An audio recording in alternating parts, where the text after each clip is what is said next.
اللهم كل وليك حجة ابن الحسن صلواتك عليه وعلى آبائه في هذه الساعة وفي كل وليا وافضا وقائدا وناصرا ودليلا وعينا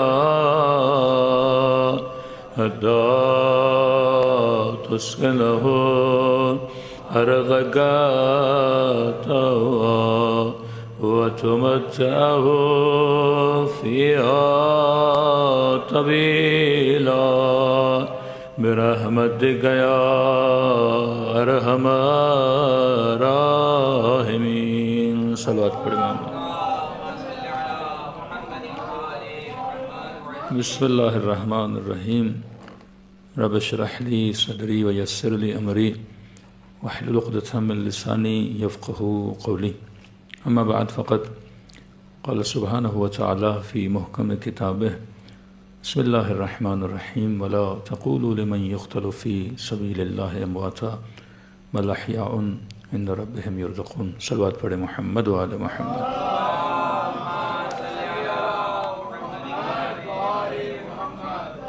دعا ہے پروردگار عالم اس ماہ مبارک میں ہم سب کی عبادتوں کو اپنی بارگاہ میں قبول فرمائے، اور جو مقصد زندگی مقصد عبادت لے کر ان مجالس میں آتے ہیں خدا ان مقاصد میں بھی ہم سب کو کامیابیاں کامرانیاں نصیب فرما دے. مجالس کا سلسلہ معرفت پروردگار عالم سے شروع ہوا، اور اس کا اختتام اس آیت پہ کیا گیا کہ یہ نہ سمجھو جو اللہ کی راہ میں اپنی جان کو قربان کرتے ہیں وہ مردہ ہیں، بلکہ وہ زندہ ہیں اور اپنے رب کے ہاں سے رزق بھی پا رہے ہیں. رزق سے مراد کیا ہے کہ جو رزق ہمیں یہاں ملتا ہے کیا شہید کو بھی وہی رزق ملتا ہے، یا اصلاً خدا نے یہ کیوں کہا کہ وہ اپنے رب کے ہاں سے رزق پا رہے ہیں؟ کیونکہ عمومی طور پہ ایک تصور ہوتا ہے ہمارا کہ جو انسان زندہ ہے رزق کا کانسیپٹ اسی کے لیے ہے. جو یہاں پر ہے اسے کھانے کی ضرورت ہے، اسے پانی کی ضرورت ہے، اسے گاڑی اور گھر کی ضرورت ہے. اب جو مر گیا جسے ہم نے مٹی کے منوں کے نیچے دفنا دیا، اسے کس کھانے کی ضرورت، اسے کس پانی کی ضرورت، اسے کس گھر کی ضرورت؟ تو خدا کہتے ہیں نہیں، یہ تصور نہ کرو جو مر گیا تو اسے کسی چیز کی ضرورت نہیں ہے، بلکہ مرنے کے بعد بھی جس طرح انسان کی یہاں زندگی رواں دواں تھی، اس انسان کی زندگی اس عالم میں بھی رواں دواں ہے. اکثر ہمارے بوڑھے بزرگ کہتے ہیں، جب کہتے ہیں کہ بھائی تھوڑا آرام کر لو، اتنی بھاگ دوڑ کیوں کر رہے ہو، تو وہ کہتے ہیں آخری دن ہے، مرنے کے بعد تو ویسے ہی ہم نے آرام کرنا ہے. بھائی نیند کا کانسیپٹ یہاں ہے، تو جتنی کرنی ہے یہاں کر لو. مرنے کے بعد کوئی بھی نیند کا کانسیپٹ ہے ہی نہیں کہ آدمی کہے مرنے کے بعد میں سوتا رہوں گا. ہاں، جسم ہے جو مٹی کے منوں کے نیچے سوتا ہے، تو نہیں ہے جو مٹی کے منوں کے نیچے سوتا ہے. موت جسم کو آتی ہے، موت روح کو نہیں آتی. روح کی تو اصل زندگی مرنے کے بعد شروع ہوتی ہے. روایت معصوم ہے، فرماتے جب کوئی مر جاتا ہے تو اس کے باپ دادا تایا وایا جو مر چکے ہیں، جو اس عالم میں ہیں، اس کی والدہ، تو کہتے ہیں اگر کوئی رشتہ دار بھی آپ کا یہاں سے وہاں جاتا ہے تو یہ لوگ اس کے استقبال کے لیے جاتے ہیں، اس سے ملنے جاتے ہیں، اور ملنے کے بعد پھر اس سے پوچھتے ہیں کہ ایک تو خوش آمدید کہتے ہیں کہ آپ یہاں آ گئے، خوش ہوتے ہیں ان کو دیکھ کے، اور پھر پوچھتے ہیں بتاؤ میرا فلاں بیٹا زندہ ہے یا مر گیا. مطلب ان کو خبر نہیں ہے کہ زندہ ہے یا مر گیا. میری فلاں بیٹی زندہ ہے یا مر گئی. ہمارا فلاں کزن زندہ ہے مر گیا، ہمارا فلاں دوست زندہ ہے مر گیا. کہ اگر وہ کہتا ہے کہ زندہ ہے تو ان کو خوشی ہوتی ہے، چہرے پہ خوشی، مسکراہٹ آ جاتی ہے، الحمدللہ ابھی تک کیا ہے، زندہ ہے. لیکن اگر یہ کہہ دے کہ مر گیا ہے تو کہتے ہیں ان کا چہرہ گھبراہٹوں کا شکار ہو جاتا ہے، مایوسی میں چلے جاتے ہیں، روتے ہیں. تو پوچھا گیا کہ یہ روتے کیوں ہیں؟ جب زندہ ہونے کا سنتے ہیں تو خوش ہوتے ہیں، اور جب مرنے کا سنتے ہیں تو روتے ہیں. کہ اس کا ریزن ہے، زندہ ہے اس کا مطلب ابھی تک مرا نہیں، اور امید ہے کہ مرے گا تو ہم اس سے ملیں گے. لیکن اگر مر گیا اور ابھی تک ہم سے ملا نہیں ہے، نارمل ہونا تو یہ چاہیے مرنے کے بعد آ کے ان سے ملے، تو کبھی 1 سال ہو گیا اس کو مرے ہوئے اور کبھی تک ہم سے ملا نہیں، اس کا مطلب یہ وادی سلام کی طرف نہیں آیا، وادی برہوت کی طرف چلا گیا ہے. دوسری چیز فرماتے ہیں جب مرنے والا مر جاتا ہے، اگر یہ دیکھا جائے کہ فرشتے اس کے جنازے کے آگے آگے چل رہے ہیں یا پیچھے پیچھے چل رہے ہیں، کہتے یہ بھی نشانی ہوتی ہے کہ وہ گنہگار ہے یا نیک ہے، اس کے جنازے کی کیفیت کیا ہے. رسول خدا کے صحابی تھی نا کہ رسول کہتے اس کے جنازے میں اتنے فرشتے تھے کہ لوگوں نے دیکھا رسول اپنی انگلیوں پہ چل رہے ہیں، پاؤں کی انگلیوں پہ. کہ یا رسول اللہ ایسے کیوں چل رہے ہیں؟ کہ اتنی بھیڑ ہے فرشتوں کی اس میرے صحابی کے جنازے میں، اس لیے چل رہا ہوں. لیکن دفنانے کے بعد پھر رسول خدا گریہ کرنے لگے کہ یا رسول اللہ پھر رو کیوں رہے ہیں؟ فرمایا ابھی وہ مشکلات قبر اور مشکلات الہی سے رونما ہو رہا ہے. کہ یا رسول اللہ جس کے جنازے میں اتنے فرشتے ہوں کہ آپ اپنے پاؤں کے پنجوں پہ چلیں اور ابھی آپ کہہ رہے ہیں کہ مشکلات ہے، کہ اس کے لیے دعا کرو. کہ یا رسول اللہ کیا ہوا، کون سا عمل تھا کہ جس کے جنازے میں رسول، جس سے قبر میں رسول اتاریں لیکن پھر بھی وہ مشکلات میں ہے؟ نبی نے فرمایا وہ دنیا میں بد اخلاق تھا، نمازی تھا، روزے دار تھا، سب کچھ تھا، حسن خلق نہیں تھا. کہ یا رسول اللہ ہم نے تو بد اخلاقی نہیں دیکھی، ہمارے ساتھ تو بڑا خوش اخلاق تھا. نبی فرمایا نہیں، لوگوں کے ساتھ بڑا خوش اخلاق تھا، بیوی کے ساتھ بڑا بد اخلاق تھا. اہل خانہ اپنی گھر والی کے ساتھ بد زبانی کیا کرتا تھا، بد دہنی کیا کرتا تھا، بد اخلاقی کیا کرتا تھا. اسی صفت کی وجہ سے اسے کیا ہو رہا ہے، عذاب الہی میں مبتلا ہے. آپ جب واقعات پڑھیں گے علماء کے، ایک بہت بڑے عالم دین نجف کے گزرے ہیں، کہتے ہیں گھر میں اتنا فاقہ آ گیا کہ کھانے کے لیے ہم پریشان تھے. کہتے ایک دن امیر المومنین کی زیارت کو گیا اور زیارت کرنے کے بعد گزر رہا تھا وادی السلام کے قبرستان کی طرف سے، تو اچانک کچھ لوگوں نے مجھے پکڑ لیا کہ مولوی صاحب ایک جنازہ ہے ہمارا، تو لہٰذا آپ عالم ہیں تو آپ نماز جنازہ پڑھا دیجیے. تو میں نے کہا بھائی مجھے جلدی ہے. کہ نہیں کوئی نہیں مل رہا. ہم سمجھے کہ یہاں علماء ہوں گے لیکن اتفاق سے ٹائم ایسا ہے کہ کوئی نہیں ہے، تو آپ آ کے جنازہ پڑھائیے. کہ عالم کہتے گھر میں فاقے کچھ بھی نہیں. میں نے کہا ٹھیک ہے، ایک مومن کا جنازہ ہے پڑھا لیتے ہیں. کہتے نماز جنازہ پڑھائی. قبر میں اس کا جنازہ اتارا گیا، اور جیسے میں قبر کے اندر اترا اس کی تلقین پڑھانے کے لیے، تو اچانک خدا نے میری آنکھوں سے پردہ ہٹایا. تو مجھے ایسے لگا کہ قبر کے اندر سے ایک دروازہ کھلا ہے اور ایک خوبصورت سا دنیا ہے. میں اس دنیا کی طرف چلا گیا، اور یہ مومن جس کا جنازہ میں پڑھا رہا تھا، دیکھا کہ ایک بہت بڑا محل ہے، جس کا جنازہ پڑھایا ہے وہ بندہ اسی محل کے اندر بیٹھا ہے، اور اس کے آس پاس جتنے اس کے جاننے والے جو بھی تھے سب اس کی محفل میں بیٹھے ہیں، اور عجیب ایک محفل نور لگی ہوئی ہے، اور دنیا جہاں کے قسم کے کھانے ان لوگوں کے سامنے پڑے ہوئے ہیں اور کھا رہے ہیں. اور مجھے بھی انہوں نے دعوت دی کہ آپ آ کے بیٹھ جائیں. کہتا مبہوت کہ یہ کس دنیا میں، کس عالم کے اندر میں آ گیا ہوں.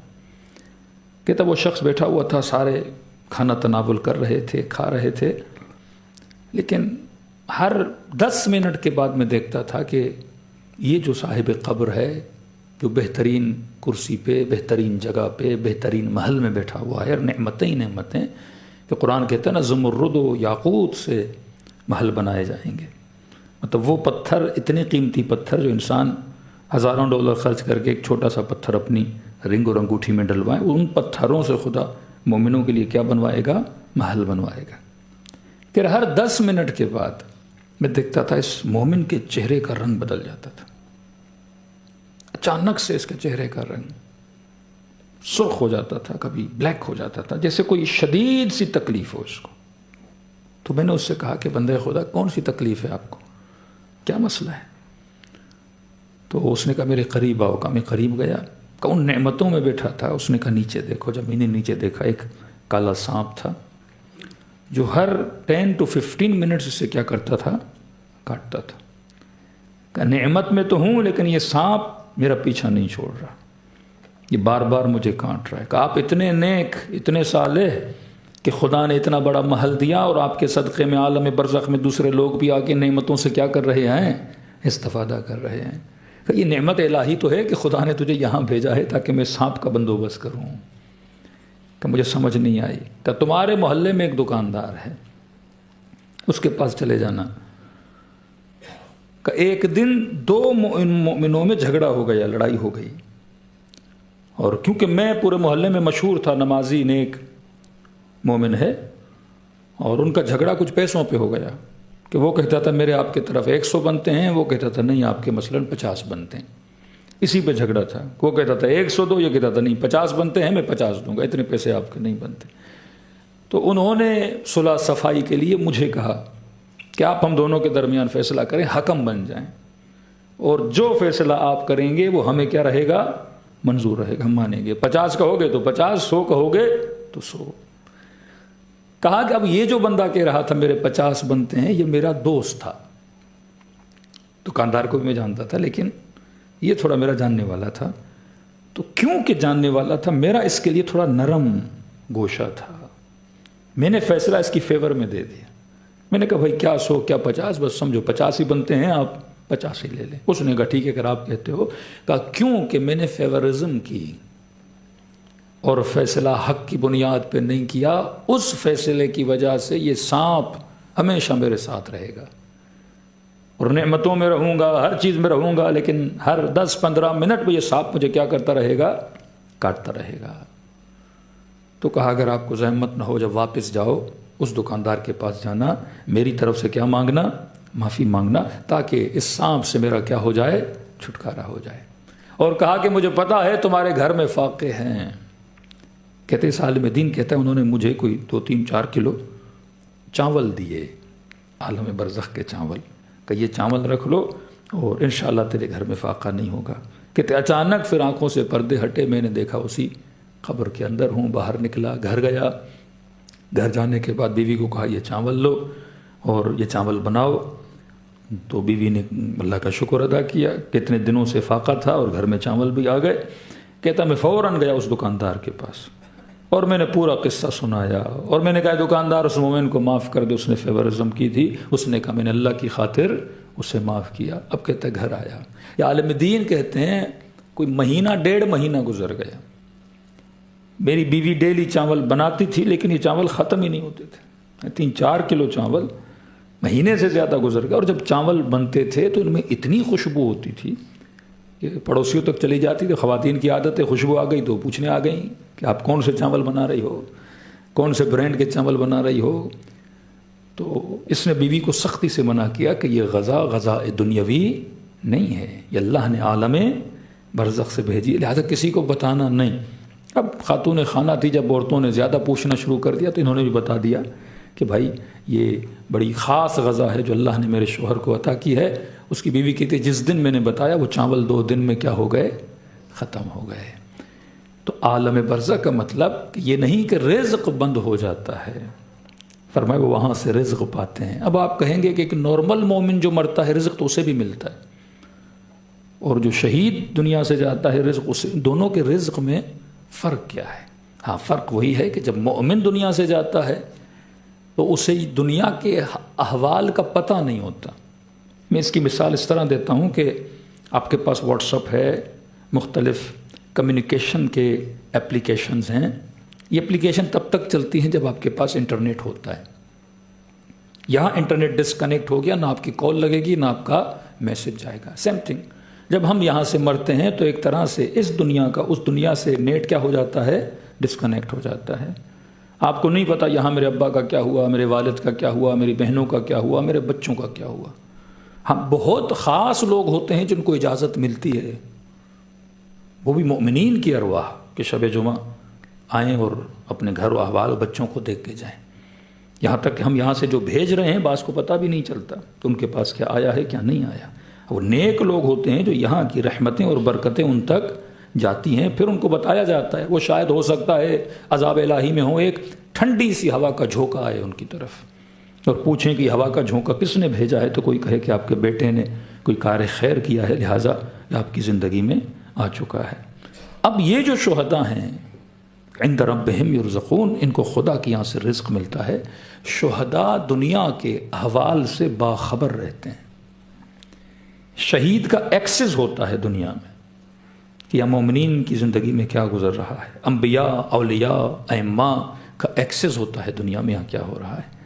بعض روایت میں یہ کہا کہ ان کو حق شفاعت بھی ہوتا ہے کہ اگر کوئی مومن دنیا سے مر گیا، عذاب قبر میں مبتلا ہے، یہ شہید اس کی شفاعت کرنے کا، سفارش کرنے کا حق بھی رکھ سکتا ہے جو عالم دنیا میں ہوتا ہے۔ تبھی فرمایا ہمیشہ دعا کیا کرو خدا مقام شہادت عطا کرے۔ ایک تو شہید کے اگر تھوڑے بہت گناہ ہوں، وہ گناہ جو ہے اس شہادت کے صدقے میں معاف ہو جاتے ہیں۔ وہ صرف خود اللہ کی دربار میں مقرب نہیں ہوتا بلکہ خدا اسے وہ مقام عطا کرتا ہے، وہ 3-4 لوگوں کی شفاعت بھی کرنے کا حق رکھ سکتا ہے۔ صلوات پڑھے محمد وعلی محمد۔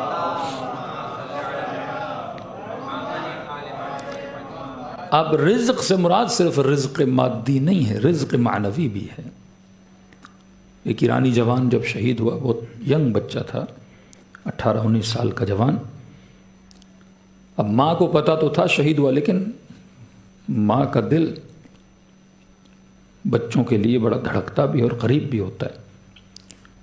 تو یہ ماں ہر شب جمعہ اس بچے کی قبر پہ جاتی تھی، اور یہ نہیں کہ آدھا گھنٹہ صبح ہونے تک بیٹے کی قبر پہ بیٹھی رہتی تھی۔ ہر شب جمعہ قرآن پڑھے، زیارت عاشورہ پڑھے، ثواب پڑھے، سب کچھ کرے۔ اب یہ ماں کہتی ہے کہ ایک دن جب گھر گئی تو میں نے خواب میں اپنے بیٹے کو دیکھا، وہی شہید میرا بیٹا۔ کہتی دیکھتی ہوں ایک میدان محشر ہے، ہزاروں کی تعداد میں وہاں نورانی لوگ ہیں، اور ہر بندہ اپنا گویا سامان سفر باندھ رہا ہے کہیں جانے کے لیے۔ اور میں نے اپنے بیٹے سے پوچھا کہ میرے لال یہ کہاں جا رہے ہیں، یہ سارے لوگ کہاں جا رہے ہیں؟ تو انہوں نے کہا اماں یہ سارے آج شب جمعہ ہے، امیر المومنین کی خدمت میں جا رہے ہیں۔ کیا کرنے جا رہے ہیں؟ کہ امیر المومنین سے علم حاصل کرنے جا رہے ہیں۔ ہم مرنے کے بعد عمل کا سلسلہ ختم ہے کہ آپ کہو مرنے کے بعد میں 4 نمازیں اور پڑھ لوں میرے ثواب کا اضافہ ہو جائے، میں 4 روزے رکھ لوں میرے ثواب میں اضافہ ہو جائے، نہیں، یہ بات تو بند ہے۔ لیکن کہتے ہیں مرنے کے بعد معرفت کا دروازہ بند نہیں ہے۔ کوئی بندہ بزنس مین تھا، دکاندار تھا، نارمل نمازیں پڑھ کے مر گیا، اب معرفت کا درجہ وہ تو نہیں ہے کہ ایمان کے 10ویں درجے پر ہو، سلمان کی طرح یا ابو ذر کی طرح۔ لیکن جنت میں کون جائے گا؟ جو اہل کمال ہو، جو صاحب معرفت ہو۔ تو خدا ایسے جنت میں کیسے بھیجے نارمل نمازی کو؟ تو کہا جنت میں بھیجنے سے پہلے یہ اہل بیت سے کیا حاصل کریں گے؟ علم حاصل کریں گے، صاحب معرفت بنیں گے، پھر ایمان کے اس درجے پر آئیں گے تاکہ جنت کی وہ کوالٹی کو محسوس کر سکیں۔ کہ کہاں جا رہے ہیں؟ کہ اماں ہر ہفتے میں ایک بار امیر المومنین سے ہم علم حاصل کرنے جاتے ہیں، یہ وہاں جا رہے ہیں۔ جس ماں نے پوچھا کہ میرے لال تو کیوں نہیں جا رہا؟ سارے جا رہے ہیں۔ کہ اماں اس لیے کیونکہ ہر شب جمعہ آپ میری قبر پہ آتی ہیں، اور امیر المومنین کا حکم ہے جب تک ماں بیٹھی رہے میرے پاس نہ آنا، احترام ماں کی خاطر۔ وہ ماں کہتی اس دن کے بعد میں نے پوری رات بیٹھنا چھوڑ دیا، بیٹے کی قبر پہ جاتی تھی، فاتحہ پڑھ کے جلدی واپس آتی تھی تاکہ اپنے بیٹے کو محفل امیر المومنین سے محروم نہیں کروں۔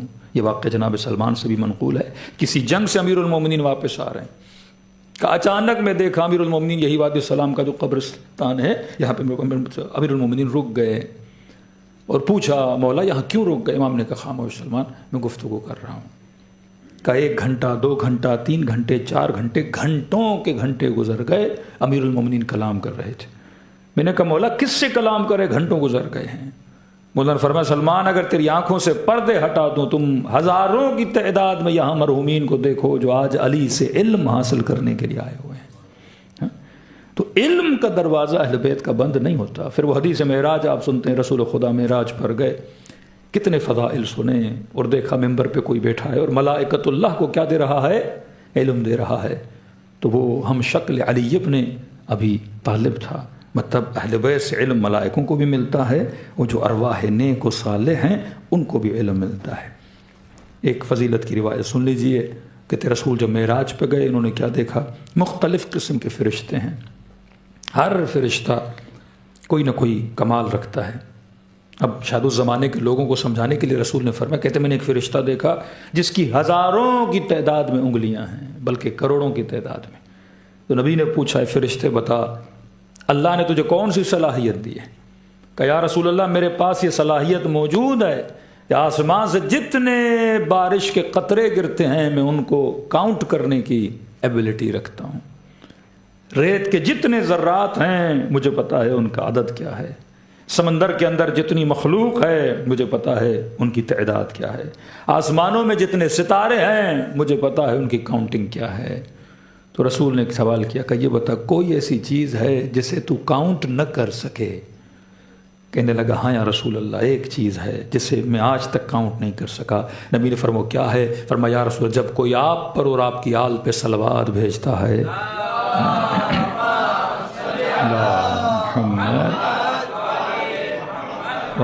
یا رسول اللہ میں صلوات کو کاؤنٹ نہیں کر سکتا.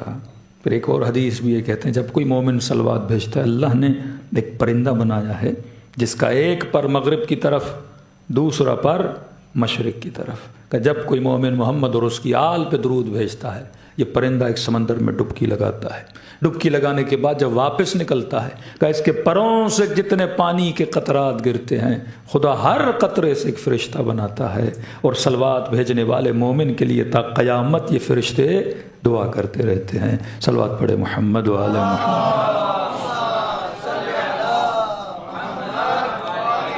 محمد وعجل فرجهم. تو میرے عزیز مرنے کے بعد رزق ختم نہیں ہوتا بلکہ انسان کو رزق الہی ملتا رہتا ہے. وہ یا رزق علم کی صورت میں ہے، وہ یا رزق شفاعت کی صورت میں ہے، وہ یا رزق رحمت پروردگار عالم کی صورت میں. لیکن اپروچ و شہید سب سے زیادہ ہے. اپروچ و شہید کا مطلب یہ ہے اس کی روح کی وسعت عام مومن سے زیادہ بڑی ہے. میں ایک چھوٹی سی مثال دوں تاکہ آپ سمجھ جائیں. دیکھیے یہ میرا بدن ہے، اس بدن میں میری روح ہے. میری روح کا مطلب میں ہوں، روح اور میں ایک ہی چیز ہے. اب روح محیط ہے کس پر؟ بدن پر. جب روح کا احاطہ ہوتا ہے بدن پر تو ایک طرح سے روح کا کنٹرول ہوتا ہے کس پر؟ باڈی پر. میرے ارادے میں اور انگلی کی حرکت میں کتنا فاصلہ ہے؟ آج تک ہوا میں اپنے ہاتھ کو کہوں کھڑے ہو جاؤ، بیٹھ جاؤ، کہنا نہیں پڑتا. کن فیکون. ہاں؟ ارادہ کیا اور ہاتھ کھڑا ہو گیا، ارادہ کیا تو ہاتھ بیٹھ گیا. اللہ کیا ہے؟ محیط علی کل شیء. خدا کا ارادہ یا روح الہی پوری کائنات پہ کیا ہے؟ محیط ہے. اب آپ سوچتے رسول خدا نے کنکر کو اشارہ کیا، کنکر نے کلمہ پڑھا. درخت کو کہا، درخت چلتا ہوا آیا. انگلی سے اشارہ کیا، چاند کے 2 ٹکڑے ہو گئے. کسی بندے کی طرف اشارہ کیا، مر جاؤ تو مر گیا، زندہ ہو جاؤ تو زندہ ہو گیا. وسعت روح معصوم اور وسعت روح غیر معصوم کا فرق. اب آپ کہیں کہ کیسے ممکن ہے کہ امیر المومنین پتھر کو کہیں کھڑے ہو جاؤ تو پتھر کھڑا ہو جائے، پتوں کو کہیں کہ کلمہ پڑھو کلمہ پڑھنا شروع ہو جائیں، پانی پہ چلنے کا بولیں تو پانی زمین بن جائے اور امیر المومنین پانی کے اوپر چلتے ہوئے آگے بڑھتے ہوئے چلے جائیں. کیسے پاسبل ہے؟ کیا میرے لیے پاسبل ہے کہ میں اس گلاس کو اشارہ کروں یہ گلاس زمین پہ گر جائے، یا میں اشارہ کروں میری طرف چلتا ہوا آ جائے؟ ممکن ہے. لیکن کب ممکن ہوگا؟ جب میرے روح کا احاطہ میرے بدن سے نکل کے باہر کی دنیا تک بھی پھیل جائے. ابھی صرف میرا کنٹرول، میری روح کا کنٹرول اور اس کا احاطہ میرے بدن تک ہے، تو میں آنکھ بند کروں یا آنکھ کھولوں، ہاتھ اٹھاؤں یا ہاتھ بٹھاؤں، اس پہ کنٹرول ہے۔ لیکن اگر اسی طرح میرے روح کا اختیار خدا نے تھوڑا بڑھا دیا، میرے روح کا اختیار اس ممبر پر بھی آ گیا، اس لاؤڈ پر بھی آ گیا اور بیٹھے ہوئے لوگوں پر بھی آ گیا، تو جس طرح میرا بدن میری سنتا ہے اسی طرح ہر چیز میری کیا کرے گی؟ سنے گی۔ کشمیر میں بہت بڑے عالم دین سید علی ہمدانی، کہ وہاں اکثر جو لوگ شیعہ ہوئے سید بزرگوار کی وجہ سے، انڈیا والے کشمیر کی بات کر رہا ہوں، کہتے جب یہ وہاں پہنچے اور ان کا علم عرفان کی کتابیں آج یونیورسٹیز کا سلیبس بن چکی ہیں، جب وہاں پہنچے تو انہوں نے کہا کہ کیونکہ پیر مریدی اور مرشدی وہاں بہت زیادہ چل رہی تھی، تو اس زمانے میں وہ علماء جو صاحب کرامت تھے وہ اپنی کرامتوں کے ذریعے سے لوگوں کو کیا بناتے تھے؟ شیعہ بناتے تھے۔ کہتے سید جیسے وہاں پہنچے تو وہاں پہ ایک اور بڑا پیر و مرشد تھا، اس کے مرید آ گئے، تو سید علی ہمدانی وضو کر رہے تھے، وہ مولوی بھی آ گیا، تو انہوں نے کہا کہ شیعوں کو کہ بھائی تمہارے عالم کے پاس ایسا کون سا معجزہ ہے، کون سی کرامت ہے؟ یہ دیکھو ہمارا مفتی، ہمارا پیر، ہمارا مرشد، جس کے پاس بڑی کرامتیں ہیں، اور مرید اس کے کھڑے ہوئے تھے، سید وضو کر رہے تھے، تو انہوں نے کہا کون سی کرامت ہے تمہارے پیر کے پاس؟ تو وہ جو تھا ان کا پیر و مرشد جو بھی تھا، وہ زمین سے ہوا میں پرواز کرنے لگا، اڑنے لگا، کوئی 3-4 فیٹ زمین سے اوپر گیا اور ہوا میں کھڑا تھا۔ ریاضتیں کی ہوں گی تو اس کی روح کا جو اختیار ہے تھوڑا بڑھ چکا ہے، تو وہ سارے مبہوت ہو گئے سید علی کے جو مرید تھے۔ انہوں نے کہا بھائی واقعاً اتنی طاقت اس بندے کے اندر کہ ہوا میں کیا کر رہا ہے؟ پرواز کر رہا ہے۔ تو بار بار کہنے لگے تمہارے عالم کے پاس کیا ہے، تمہارے عالم کے پاس کیا ہے، جو تم کہتے ہو یہ مکتب اہل بیت کا ماننے والا ہے، پارا امامی ہے، اس کے پاس کون سا کمال ہے؟ کہ سید خاموش، اور وضو کرتے کرتے جب پاؤں کا مسح کرنے لگے تو انہوں نے اپنے پاؤں سے جوتی اتاری، اور مسح کرنے کے بعد انہوں نے جوتی کو اشارہ کیا، کہتے سید کی جوتی ہوا میں گئی، اور یہ جو ان کا پیر ہوا میں اڑ رہا تھا اتنی اس کے سر پہ لگی کہ یہ آ کے زمین پہ گر گیا۔ تو سید نے کہا یہ جو طاقت تیرے پیر میں ہے یہ میری جوتی کے اندر بھی موجود ہے۔ اصل کمال یہ نہیں کہ ہوا میں اڑتے ہو، اصل کمال یہ ہے کہ کتنا منزل لقاء اللہ پہ پہنچے ہو۔ کبھی بھی امامی علماء اور مجتہدین عرفاء کمالات اس لیے نہیں کرتے تھے کہ لوگوں کو اپنا مرید بنائیں، کہ اتنی سی خدا نے تجھے کرامت دی ہوا میں اڑنے کے لیے اور تم نے اتنا واویلا کھڑا کر دیا ہے، اتنے مرید جمع کر دیے ہیں، تو اس کرامت کے ذریعے سے اللہ کی عبادت کروا رہا ہے یا اپنی عبادت کروا رہا ہے؟ لوگوں کو اپنا مرید بنا رہا ہے یا خدا کا مرید بنا رہا ہے؟ تو کہ یہ کرامتیں تو ہماری جوتی کے اندر بھی موجود ہیں اگر ہم چاہیں۔ تو جب آپ کے روح کا پاور بڑھتا ہے تو اس کا اختیار باڈی سے نکل کے عالم خارج کی اشیاء پر بھی زیادہ بڑھ جاتا ہے۔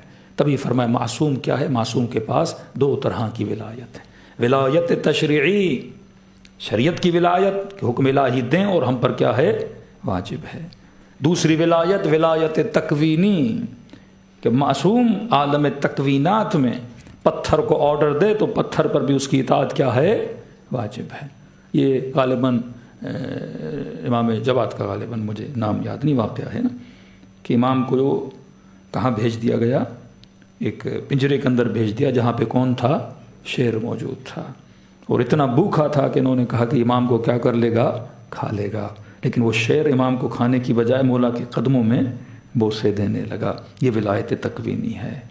وہ جادوگر جو لائے گا اور امام رضا نے سفرے پہ کھچے ہوئے شیر کو اصلی شیر میں بدل دیا، اور اس شیر نے ان سارے یہودیوں اور مجوسیوں کو کیا کر لیا؟ کھا لیا، پھر حکم دیا، پھر وہ شیر کیا بن گیا؟ تصویر میں بدل گیا۔ یہ ولایت تکوینیہ ہے کہ جانور بھی ان کا آرڈر مانتے ہیں، چرند و پرند بھی ان کا آرڈر مانتے ہیں، کیونکہ ان کی روح کا اختیار بہت زیادہ ہے۔ تو یہ اختیار انسان دنیا میں بھی بڑھا سکتا ہے، اور مرنے کے بعد تو خدا ویسے ہی عمل کے ذریعے سے انسان کی روح کو اتنا طاقت دیتا ہے، بالاخص شہید کی روح کو، کہ وہ وہاں پر بھی نعمتوں سے مالا مال ہوتا ہے، اور دنیا میں بھی جو لوگ ہیں، کئی لوگ آپ حرم امام رضا میں جائیں گے تو صحن انقلاب میں ایک قبر ہے آیت اللہ حسن علی نخودکی کی، آپ دیکھیں ہمیشہ اس قبر پہ رش ہوتا ہے۔ کئی مومنوں نے سوال کیا کہ بھائی امام رضا کے ہوتے ہوئے لوگ اس عالم کی قبر پہ کیوں جا رہے ہیں؟ کیونکہ امام رضا نے کسی کو خواب میں آ کے کہا کہ جب میرے حرم میں آتے ہو ہمیں ہمارے علماء کا کیا دیا کرو؟ واسطہ دیا کرو۔ آپ خدا کو کہہ رہے ہیں یا وجیہن عند اللہ اشفع لنا عند اللہ، اے خدا یہ وہ چہرے جو تیری دربار میں باعزت ہیں، ان کے صدقے میں ہمیں کیا فرما، شفاعت عطا فرما۔ اسی طرح ان علماء کی عزت اہل بیت کی دربار میں حد سے زیادہ ہوتی ہے۔ سید علی نخودکی اتنے صاحب کرامت کہ لوگ انڈیا سے پاکستان سے جاتے تھے، قبلہ میری ماں بیمار ہے، کوئی کہتا میرا والد بیمار ہے، کوئی کہتا تھا کہ اس قدر بیمار ہیں کہ ڈاکٹروں نے جواب دے دیا ہے، تو مشہور تھے نخودکی، نخود بولتے ہیں فارسی میں چنے کو۔ کچھ کہتے ہیں جس گاؤں میں رہتے تھے وہ نخود کوئی ایسا گاؤں تھا اس مشہور ہوئے، کچھ کہتے ہیں چنا، کچھ کہتے ہیں کھجور۔ کہتے ہیں ان کے پاس جو بھی آتا تھا، آپ نے کہا میری والدہ بیمار ہے اور لا علاج بیماری ہے، سید حسن علی کیا کرتے تھے، وہ چنے پہ یا کھجور پہ ایک دعا پڑھتے تھے، پھونک کے دیتے تھے، کہتے تھے تم یہاں کھاؤ تمہاری ماں کو شفا پاکستان میں مل جائے گی۔ وہ بندہ وہاں کھاتا تھا، اسے شفا کہاں ملتی تھی، وہاں ملتی تھی۔ آپ جب بھی مشہد جائیں تو چاررائے شہداء، امام کے اطراف کی مختلف نام ہے نا، ایک تبرسی ہے، تبسی ہے، خیابان شیرازی ہے، تو چاررائے شہداء کی طرف جب آپ سیدھا جاتے ہیں تو بیچ روڈ میں گنبد ہے، بیچ روڈ میں ایک قبر ہے، ایک روڈ وہاں سے جاتا ہے بازار بزرگ کے پیچھے سے، تو وہاں ایک قبر ہے بیچ روڈ میں۔ کئی لوگوں کے سوال ہوتا ہے یہ روڈ کے بیچ میں قبر کیوں؟ یہ بہت بڑے عالم دین کی قبر ہے۔ کہتے سید علی نخودکی کے زمانے میں شاہ ایران کی گورنمنٹ تھی، اور اس زمانے میں آرڈر ہوا تھا اس قبر کو گرا دیا جائے۔ مشہد کا جو گورنر تھا، استاندار کہتے ہیں اس کو، والی جو تھا، اس کو آرڈر ملا کہ بھائی 2 ہفتے کے بعد شاہ ایران وزٹ کرنے آ رہا ہے اور ہمیں آرڈر ملا ہے کہ روڈ بنانا ہے، اور جس کی بھی قبر ہے یا نکال کے اس کو کہیں اور کیا جائے۔ بیچ راستے میں یہ ہرڈلز پیدا کر رہی ہے۔ اب اس کو آرڈر تھا شاہ ایران کا، اور لہٰذا اس نے اس آرڈر کو امپلیمنٹ کرنا تھا۔ کہتے یہ جو وہاں کا والی تھا، گورنر تھا، اچانک اس کی طبیعت خراب ہوئی، اور اتنی طبیعت خراب ہوئی، شدید اس کے اسٹمک میں پین ہوا، جس بھی ڈاکٹر کے پاس گیا سب نے دوائیاں وہاں دی لیکن اثر نہیں۔ کہتا اس قدر پین کہ میں رات کو سو نہیں سکتا تھا، اس شدید درد کی وجہ سے اپنے پاؤں کو جکڑ لیتا تھا۔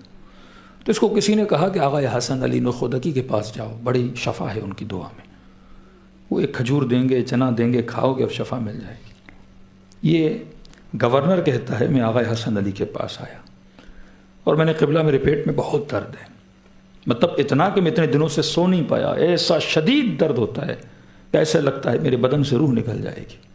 آغا نخود نے کوئی بات نہیں، یہ کھجور پڑی ہے، دعا پڑھوں گا، ابھی کھاؤ گے خدا تجھے کیا دے گا، شفا دے دے گا۔ تو قبلہ پھر دیر کیوں کر رہے ہیں، جلدی پڑھیں، میں تو مر رہا ہوں درد سے۔ انہوں نے کہا کہ بھائی ایک شرط ہے۔ کہ کون سی شرط ہے؟ کہ شرط یہ ہے کہ جو تجھے آرڈر ملا ہے فلاں عالم کی قبر کو روڈ کے بیچ سے اکھاڑو، اس آرڈر کو امپلیمنٹ نہیں کرنا۔ انہوں نے قبلہ کیسی باتیں کر رہے ہیں، ادھر درد سے مر رہا ہوں، آرڈر امپلیمنٹ نہیں کروں، ادھر شاہ مجھے مار دے گا۔ مطلب آپ کی نہ سنوں تو پیٹ کے درد سے مروں، اور شہنشاہ ایران کی نہ سنوں تو جان سے چلا جاؤں۔ قبلہ میرے چھوٹے چھوٹے بچے، آپ جانتے ہیں بادشاہ کتنے ظالم ہوتے ہیں، اور میں نے کہا میں اس عالم کی قبر کو نہیں ہٹاؤں گا تو سمجھ جائے گا میں کوئی انقلابی کوئی علماء کی سپورٹ والا بندہ ہوں، مولویوں کی سائٹ والا بندہ ہوں، کہ وہ تو پھر دگنا مجھے مار دے گا، زندان میں ڈال دے گا، میرے چھوٹے بچے ہیں۔ اس نے قبلہ میں نہیں دوں گا بھائی، اب تیری مرضی ہے، پیٹ کے درد سے مرو یا شاہ کے ڈر سے مرو۔ کہتا ہے اتنا درد تھا، پریشان ہو گیا، اب سمجھ نہیں آ رہی کیا کرے۔ آغا حسن علی نے کہا دیکھو بیٹا، اگر تجھے یہ خوف ہے کہ شاہ تجھے مارے گا، اگر مجھ پہ اعتبار ہے اس کی گارنٹی میں دیتا ہوں تجھے کچھ نہیں ہوگا۔ اب کہتے پریشان ہو گیا، کلیئر تھا کہ 2 ہفتے کے بعد شاہ جو ہے مشہد آئے گا اور یہ سارا کام میں نے کر دینا ہے۔ میں نے قبلہ میرے پاس آرڈر موجود ہے، سارے انتظامات ہو گئے ہیں، شاہ ایران آنے والے ہیں، کہ بھائی اب مجھ پہ اعتبار کرو یا پھر تم جانو، تمہارا کام جانے، پیٹ کا درد تو تجھے کبھی چھوڑنے والا ہے نہیں۔ اس نے کہا ٹھیک ہے، پہلی بار مولوی پر یہ اعتبار کر دیتا ہوں۔ کہتا مجھے پڑھ کے دیں، کا کھجور پڑھ کے دی، جو چنا تھا میں نے کھایا، پانی پیا، اور اللہ نے مجھے مکمل شفا دے دی۔ اب کیونکہ وعدہ کیا تھا میں قبر نہیں ڈھاؤں گا، لہٰذا وعدے پہ عمل کرنا تھا۔ میں نے کہا ایسا نہیں قبر گراؤں پھر پیٹ کا درد واپس آ جائے۔ کہتا اب 1 رات گزری، بچے پریشان، بابا تو نے کیا کر دیا، پیٹ کی وجہ سے تو ہم سب کو مروائے گا، پورا خاندان جیل میں چلا جائے گا۔ میں نے کہا نہیں، قبلہ نے کہا ایسا کچھ نہیں ہوگا۔ کہ 2 دن گزرے، مطلب نیندیں میری حرام، کہ کہیں سے کوئی پیغام آئے شاہ کا ٹرپ کینسل ہو گیا، شاہ نہیں آئے گا، آرڈر ویسے کہ ویسے، کہتا بس کچھ دن پہلے مجھے پتا چلا شاہ مشہد تو کیا ایران چھوڑ کے بھاگ کے وہاں سے چلا گیا ہے، کہ تو اس دن مجھے پتا چلا نہ صرف اس آغا حسن علی نخودکی کے پاس ان کی زبان میں خدا نے اثر دیا ہے، بلکہ یہ اخبار غیب بھی جانتے ہیں، ان کو پہلے سے علم تھا کہ شاہ مشہد میں آنے والا نہیں ہے۔ یعنی دنیا میں ایک بندہ جو صاحب عمل ہو، اس کی روح میں اتنا اثر ہے، تو مرنے کے بعد خدا اس کی روح کو کتنی وسعتیں عطا کرے گا۔ یہ سخت تقریریں کرتے تھے، لوگوں کو لقمہ حرام، رزق حرام سے روکا کرتے تھے۔ کہتے ایک دن کوئی سرکاری عہدیدار تھا، کوئی بہت اچھی پوسٹ پہ تھا، ایسی اچھی پوسٹ کہ اس کو 4 5 گاڑیاں ملی ہوئی ہیں اور پیٹرول کا الاؤنس ملا ہوا ہے، پیٹرول فری، گاڑیاں فری، بڑا گھر۔ تو ایک دن یہ آغا نخود علی کے پیچھے نماز پڑھنے گیا، قبلہ صاحب نے نماز پڑھائی، نماز پڑھنے کے بعد انہوں نے لقمہ حرام پہ درس دیا کہ بھائی حرام کا لقمہ پیٹ میں جائے تو فرمایا نہ دعا کا اثر نہ کلام الہی کا اثر ہوتا ہے۔ ابتدا ہے حلال لقمہ، رزق کو اپنے پاک و پاکیزہ کرو، پیٹ میں حلال لقمہ جائے گا تو تمہارے کلام میں، تمہاری زبان میں، ہر چیز میں خدا اثر ڈالے گا، لوگوں کی زندگیاں بدل سکتے ہو۔ اور کہا کہ جو نظام طاغوت ہے، یہ جو ظالم بادشاہ ہے، اس کے درباری نہ بنو، کبھی بھی ایسے پوسٹ پہ نہ جاؤ کہ اس کی حکومت کو سپورٹ ملے، لہٰذا وہ کمائی بھی کیا ہے؟ حرام کی کمائی ہے۔ اب اس بندے خدا پہ آغا نخودکی کی زبان نے اتنا اثر ڈالا، اس نے اسی دن مسجد میں عہد کیا، ارادہ کیا، اپنے آپ سے کمٹمنٹ کی کہ میں شاہ ایران کی یہ پوسٹ چھوڑ دوں گا اور جاؤں گا، کوئی دکان کھولوں گا، کچھ بھی کروں گا، لیکن رزق حلال کھاؤں گا۔ کہتے ہیں گھر گیا اور اس نے بیٹوں کو، بیٹیوں کو بٹھایا کہ بیٹا ابھی تک جو ہم کھا رہے تھے وہ کیا تھا؟ حرام تھا۔ سرکاری گاڑیوں پہ تو عیاشی کر رہا ہے، پیٹرول سرکار کا، خاندان والوں کو گھما رہا ہے گاڑیوں پہ، کہ بیٹا سارے مزے بند۔ بیٹے پریشان، بابا ہمارا ایک اسٹیٹس ہے سوسائٹی میں، آپ اچانک سے سب کچھ چھوڑ رہے ہو، گاڑیاں چلی جائیں گی، گھر چلا جائے، کیا کریں گے؟ کہ چھوٹا سا گھر لے لیں گے، میرے پاس تھوڑے بہت پیسے ہیں، ان سے تھوڑی بہت دکان کھول دوں گا، بس میں رزق۔ تم لوگوں کے چکر میں اپنی آخرت کو تباہ و برباد، گاڑیوں پہ تم چڑھو، گھومو تم، مزے تم کرو، اور آخرت میں جوتے کسے لگیں گے؟ مجھے لگیں گے۔ بیٹوں نے رجسٹ کیا کہ کیسے اتنے مزے ہم کیسے چھوڑیں، گاڑیاں، عیاشیاں کیسے چھوڑیں ہم؟ بھائی میرا نہیں جائے۔ بڑا پوچھا کیا ہوا کیا ہوا، آج تک تو آپ نے نہیں بولا، کہاں سے آ رہے ہو؟ تو کہا آغا حسن علی نخودکی نے بولا ہے۔ اب مثال کے طور پہ کوئی بندہ جس کی ارننگ مہینے میں ملینز میں ہو، ملینز ڈالرز میں ہو، اور ایک مولوی کی تقریر سن کے سب چھوڑ دے، تو اس کے بچے دشمنی کس سے کریں گے کہ یہ مولوی کی مجلس سن کے ہے؟ پہلے تو مولوی کا گلا گھونٹو کہ اس نے سارے ہمارے مزے کیا کروا دیے؟ بند کروا دیے۔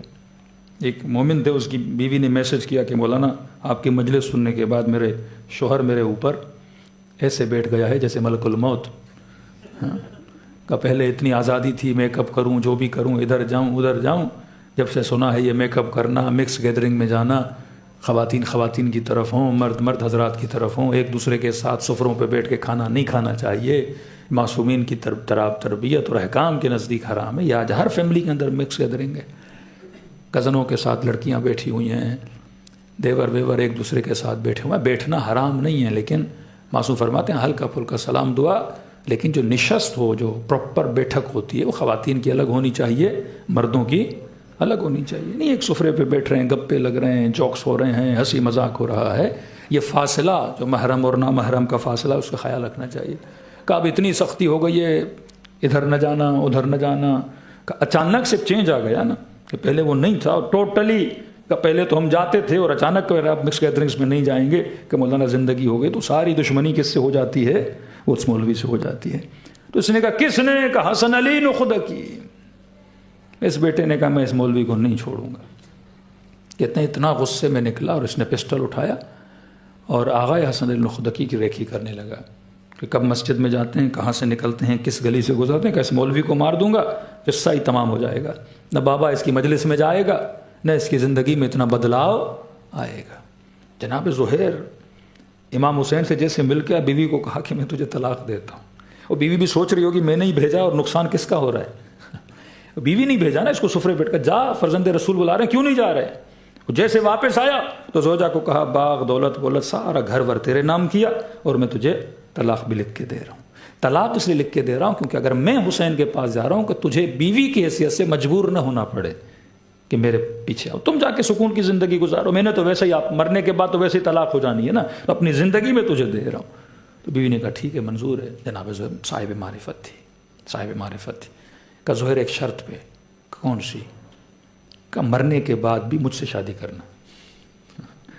یہ مسو تو یہاں چھڑا رہے ہو مجھے، ہاں نہیں، کہ مرنے کے بعد بھی جنت میں جاؤ گے تو مجھے ہی ساتھ لے کے جانا، حوروں بوروں کے چکر میں، ہاں تو وہاں بھی دعا کرنا اللہ مجھے ہی حور بنا کے تیری بیوی بنائے۔ ظہر نے کہا ٹھیک ہے، اور کہا طلاق؟ کہاں طلاق دو، طلاق دے دی، چالاک تھی نا، تو کہا دیکھو اب میں آزاد ہوں نا، کہا آزاد ہو، کہا اب تیری اطاعت میرے اوپر واجب نہیں ہے، کہا پھر میں اپنی مرضی سے آؤں گی کربلا۔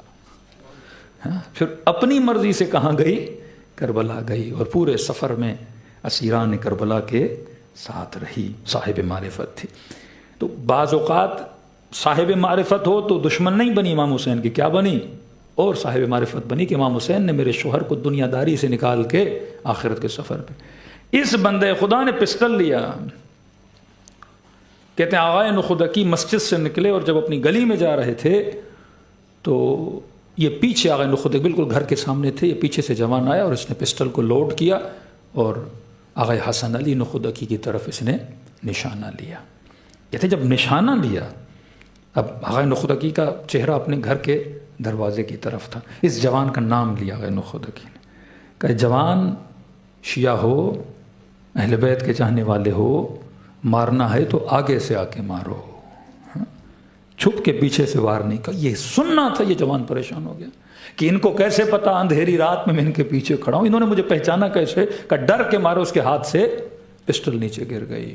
اور یہ جوان کہتا میں اتنی ابوہت تھی آغا حسن علی کی، اتنی ابوہت تھی کہ میرا بدن، میرا ہاتھ جو ہے کانپنے لگے۔ کہ پھر مجھے اپنے قریب بلایا، میرے ماتھے کا بوسہ دیا، کہا فلاں کے بیٹے ہو؟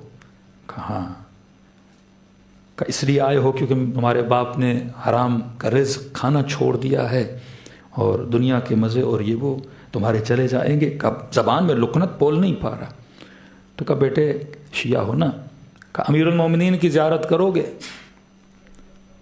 تو جوان پریشان، خراسان میں بیٹھا ہوں، کہاں نجف کہاں خراسان، کا زیارت کرو گے؟ میں نے کہا کہ آنکھیں بند کرو۔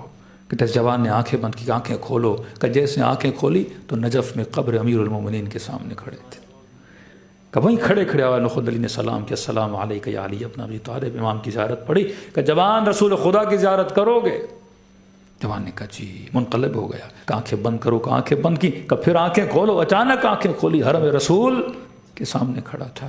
کہ اس طرح چند زیارتیں کروائیں، پھر کہ آنکھیں بند کرو، آنکھیں کھولی، اسی گلی میں کھڑے تھے جہاں یہ میں عالم دین کو مارنے آیا تھا۔ اب آغا نخود علی نے کہا جوان یہ بتا، یہ جو سب کچھ دیکھا یہ چاہیے یا یہ دنیا کے چند دن کے مزے چاہیے؟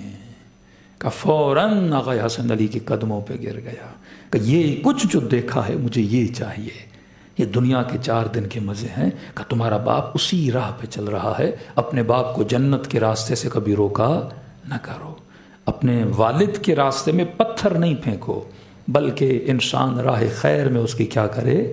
مدد کرے۔ تو میرے عزیز، یہ جو رزق الہی ہے انسان یہاں بھی لے سکتا ہے۔ جب یہاں خدا اتنا رزق انسان کو دیتا ہے، رزق روحانی، تو شہداء کا درجہ اور شہداء کا مقام تو اس سے کئی گنا زیادہ بلند ہے، جن کے سر کٹ جائیں اور پھر بھی نو کے نیزہ پہ اللہ کی تلاوت کریں، جو شہادتوں کے بعد بھی سر اگر تنور میں بھی چلا جاتا ہے تو آگ اسے نہیں جلاتی، وہ مسیحی نصرانی امام حسین کے سر کو دیکھ کر کیا ہو جاتا ہے؟ مکتب اہل بیت میں آ جاتا ہے۔ بڑے مظلوم تھے اہل بیت علیہ الصلوۃ والسلام۔ اس میں مصیبت کا ذکر بھی ہوگا لیکن واقعہ بھی ہے۔ کس قدر ابا عبداللہ الحسین آپ سے، اہل بیت آپ کے بچوں سے محبت کرتے ہیں، یہ ہمیں اندازہ نہیں ہے۔ کہتے ہیں کوفے کا ایک تاجر تھا، تجارت کے غرض سے باہر گیا، 2-3 مہینے لگا کہ جب گھر واپس آیا تو اس کو بزنس میں اتنا لاس ہوا کہ جو پیسہ لے گیا تھا وہ بھی ڈوب گیا، اور کمانے کے بعد بھی کچھ نہیں بچا اس کے پاس، مطلب خالی ہاتھ گھر واپس آیا۔ اب 2-3 مہینے کے بعد شوہر گھر آئے کہتے جب گیا تھا تو بیٹی نے کئی چیزیں مانگی تھی، بابا یہ بھی لانا وہ بھی لانا، اور مستحب ہے گھر خالی ہاتھ نہیں جانا چاہیے۔ کہتا میں اندھیری رات میں گیا تاکہ بچے سو رہے ہوں اور رات کو آرام کر کے صبح کسی مومن سے تھوڑا بہت قرضہ لے کے چیزیں لے کے بیٹی کو بولوں گا میں تمہارے لیے دور سے لایا ہوں تاکہ بیٹی روئے نہ۔ کہتے رات کو گھر گیا اس خیال میں کہ بچے سو رہے ہوں گے، بیوی سو رہی ہوگی، صبح اٹھ کے کہیں سے بندوبست کروں تاکہ شرمندگی نہ ہو کہ میں خالی ہاتھ آیا ہوں۔ کہتے جیسے گھر کا دروازہ کھولا اور صحن میں گیا، کیا دیکھا برآمدے میں میری بیٹی میری بیوی دونوں پٹ کے رو رہے ہیں۔ مجھے دیکھا تو خوشی ہوئی ان کی، دوڑے دوڑے آئے، میرے گلے لگے۔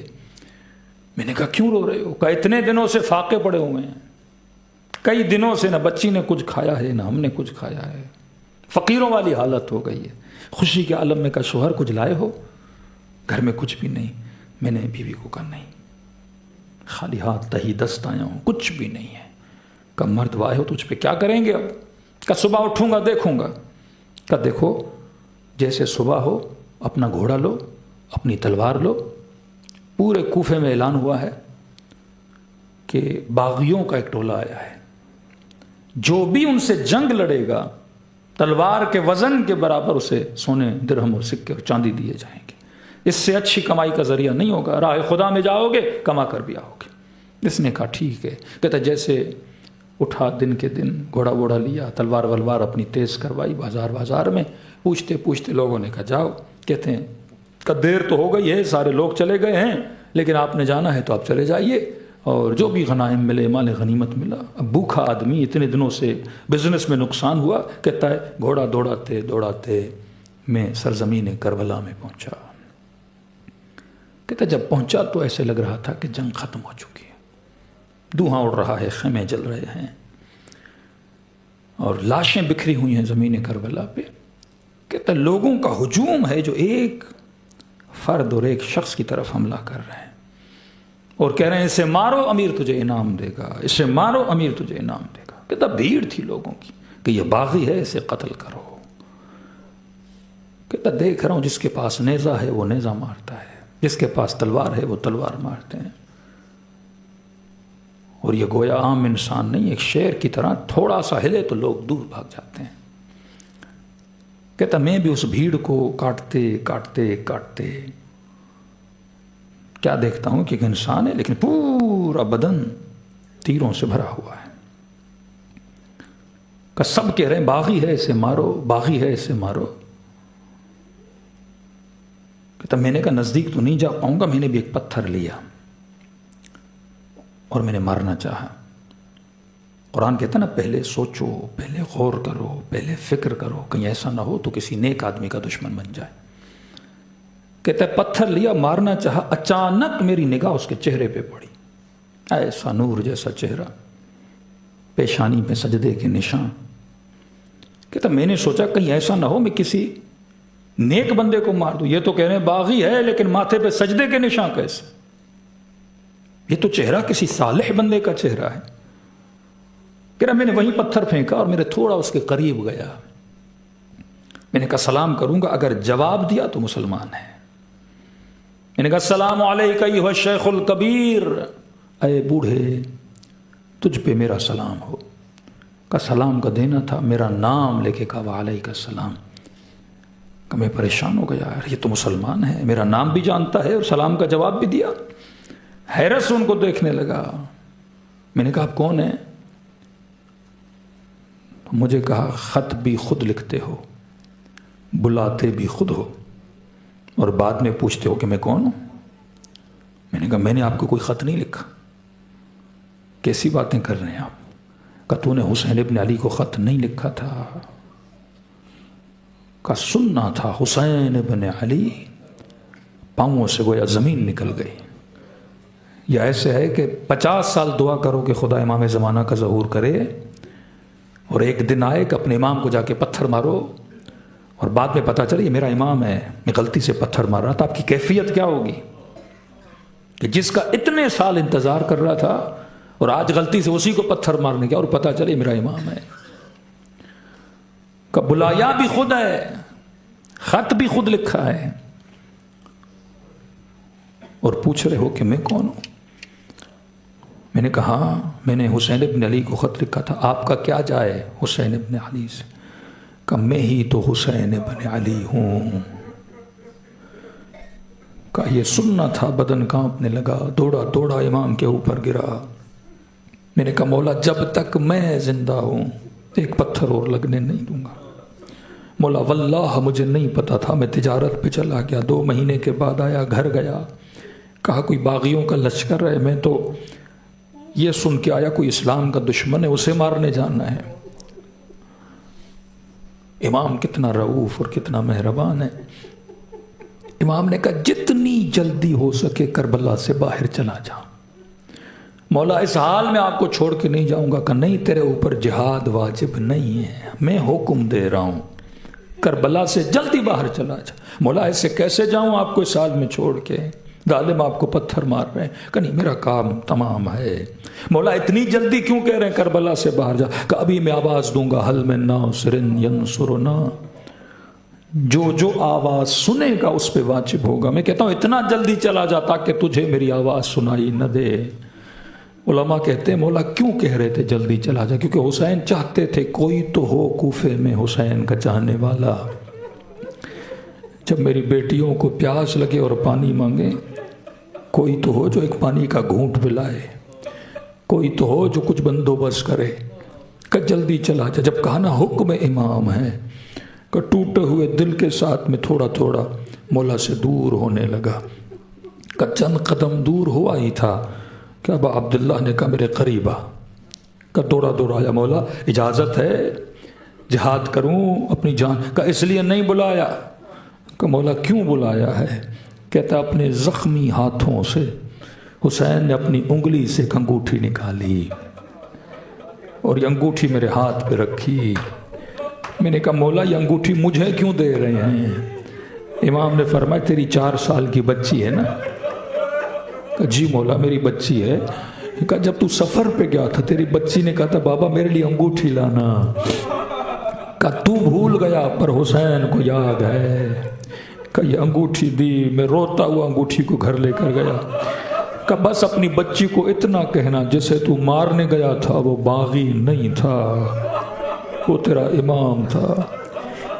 دل خون روتا ہے یہ سوچ کہ جس حسین کو اغیار کی بچیوں کی اتنی پرواہ ہو، جب اسی مولا کی بچی نے تماچے کھائے ہوں گے تو امام حسین پہ کیا گزری ہوگی۔ الا لعنت اللہ علی القوم الظالمین۔